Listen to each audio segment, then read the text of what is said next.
এত গরমে মাছ মাংস না খেতে মন চাইলে এই লাউয়ের রেসিপিটা বানিয়ে দেখতে পারেন। খুবই সুস্বাদু হয় আর হালকা একটা সবজি। লাউ খেলে পেটও ঠান্ডা থাকে সবাই।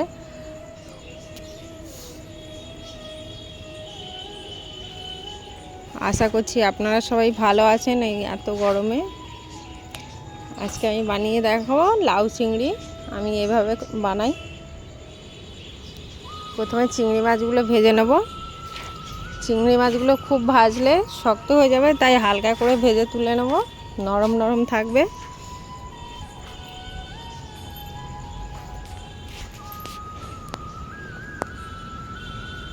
চিংড়ি মাছগুলো ভাজা হয়ে গেছে, তুলে নেব।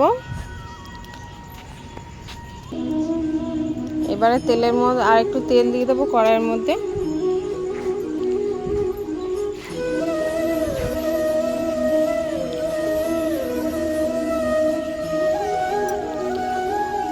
একটা তেজপাতা, একটা শুকনো লঙ্কা দিয়ে দিলাম।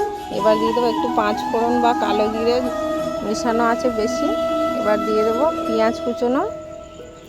পেঁয়াজ কুচোনোটা দিয়ে একটু ভাজা ভাজা করে নেব।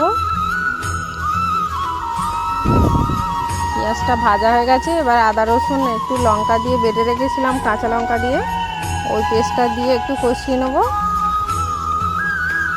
1 টিস্পুন হলুদ গুঁড়ো দিয়ে দিলাম। এবার দিয়ে দেবো স্বাদ মতো নুন। এই মশলাটা ভালো করে কষিয়ে নিতে হবে। আর একটা টুকরো টমেটো কেটে দিয়ে দিলাম, একটা গোটা টমেটো টুকরো করে। অল্প জল দিয়ে দিচ্ছি যাতে মশলাটা লেগে না যায়। এভাবে মশলাটা কিছুক্ষণ কষিয়ে নিতে হবে। আর আমার ভিডিওটা যদি আপনাদের ভালো লেগে থাকে লাইক কমেন্ট শেয়ার করবেন। ফেসবুক থেকে দেখলে আমার পেজটি ফলো করবেন, আর ইউটিউব থেকে দেখলে আমার চ্যানেলটি সাবস্ক্রাইব করে দেবেন। এবার লাউটা দিয়ে মিশিয়ে একটা ঢাকা চাপা দিয়ে দিলাম। ঢাকনা খুলে দেখব কেমন হয়েছে। আরও একটু হতে হবে, আর একটু হতে বাকি। এবার চিংড়ি মাছগুলো ওপর দিয়ে দিয়ে দেবো। চিংড়ি মাছগুলো আগে দিলাম না কেন, বেশি ফোটালে শক্ত হয়ে যাবে, সেই কারণে আগে দিলাম না।